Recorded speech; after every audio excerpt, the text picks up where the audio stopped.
Hey y'all, what's up? Hey, I'm out here working on a little thing for a Weber grill, and I was gonna cut a pattern out for the top of it, just so I didn't have a basic normal piece on the top of it. And a lot of these things that I'm building, somebody else builds them. I'm not sure who it is. And even most of these Santa Maria styles, they don't even have a brace on the top, but I like to put one there just to make sure everything's nice and stout.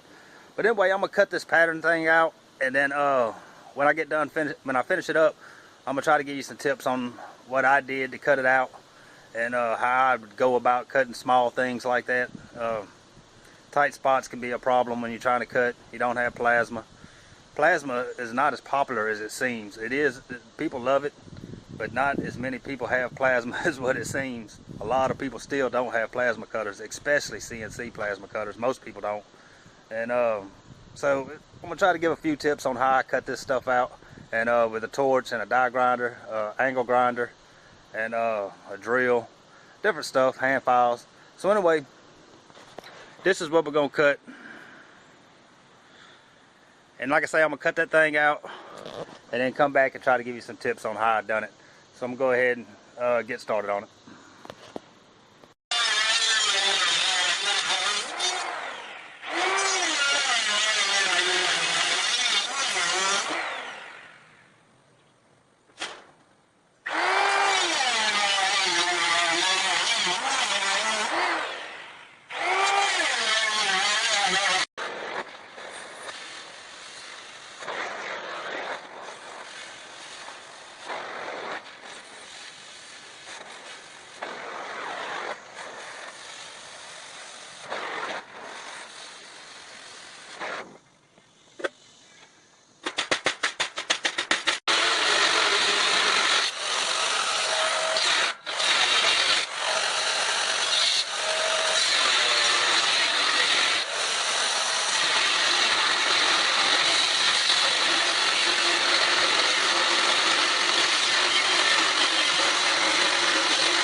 Alright y'all, I went ahead and tacked this thing on to the piece that is going on last night.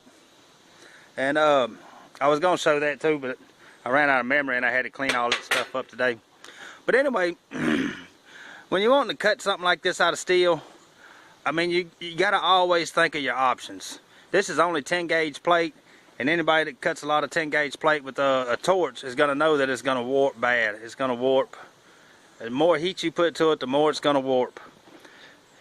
And problems with blowout and stuff.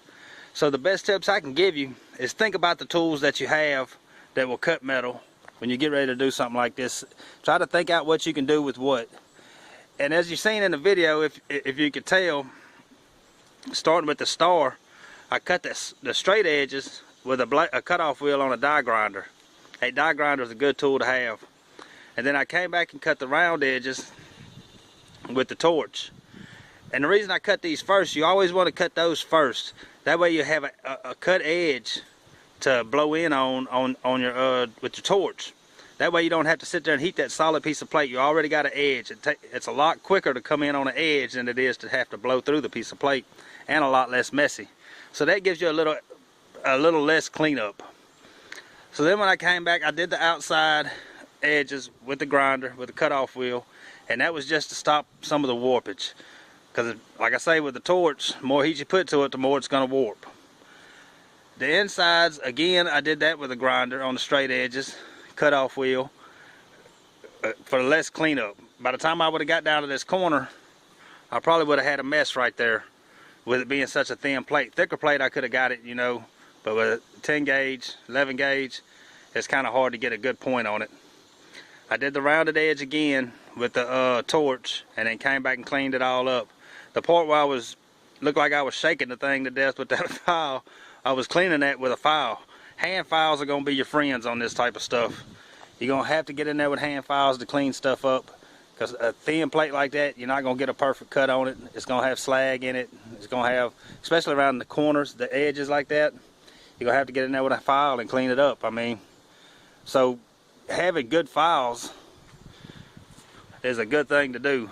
Files will wear out, they'll get clogged up, and so sometimes you have to renew your files. And that was a half round file to clean all that in there, clean that, and I mean, that's pretty much it. I mean, think about what you have. If you don't have an edge to clean on, to cut on first, use a drill, put you a hole in there. That way you have an edge to start your cut on. Because when you have to blow through the solid piece, it's just more cleanup, more heat. Anytime you can get on an edge to blow in on, you're better. So anyway, man, I don't know if that helped anybody or not. I don't know if I'm going to upload the video of this thing or not, because it's just, I've ran into so many problems with this thing that it's, and it's not problems with the build, it's problems with tools going bad. Like these holes, my hole saw, the pilot bit, my hole saw snapped. I went and bought the wrong kind. It's just been a headache, and out here in this heat, it just makes it even worse when you're having that many problems. But yeah, I hope those tips help somebody, man. I always think of a cutoff wheel, a die grinder. If you want to cut stuff, a die, not like a Dremel. You don't, I mean, a Dremel's good too, but this is a big die grinder. It may not even be called a die grinder anymore, but I think it is. Yeah, it is. But a Dremel is handy too, but a die grinder like this, a big one, industrial size one, that's a good thing to have, man. Those cutoff wheels, they disappear quick, they go fast, and burr bits like this, if you get a grinder like this, you're gonna want some burr bits. And make sure you wear glasses if you use burr bits. That thing is slinging shavings everywhere. I don't know if you can see all those shavings on the table or not. You might be able to see those. But there's a serious amount of shavings coming off of there when you use burr bits. And you get one of them things in your eye, you're going to have some problems. And then they're going to use a miniature version of this to get it out of there. I've been there, done it. So anyway, man, I hope that helps. If you can get one of those die grinders, get one. If you want to do a lot of pattern cutting and stuff, it's a good thing to have. Your torch, and you got tight spaces, use your torch as little as possible, in my opinion, because that's just more filing, more cleaning. I mean, it's going to be a headache. You can get small files. I'm not sure what they call them, diamond files or something, but they're little bitty files, and they work good on stuff on little bitty spots. But yeah, a die grinder, cutoff wheels, good cutoff wheels, and your torch, man, you can cut just about any pattern you want. It's going to take a little time, probably a little frustration. Get you some hand files to clean it up with, and you can cut it out. I mean, it's not that bad. It takes some time. It takes a lot more time than if somebody was doing it on a CNC cutter. That just takes a few minutes. But you can get it cut out, man. I hope some of these tips help somebody, man. I'm going to try to clean up the video to this thing and upload the video of the whole build on that. And then we'll see you next time, man. Y'all come back for the next one.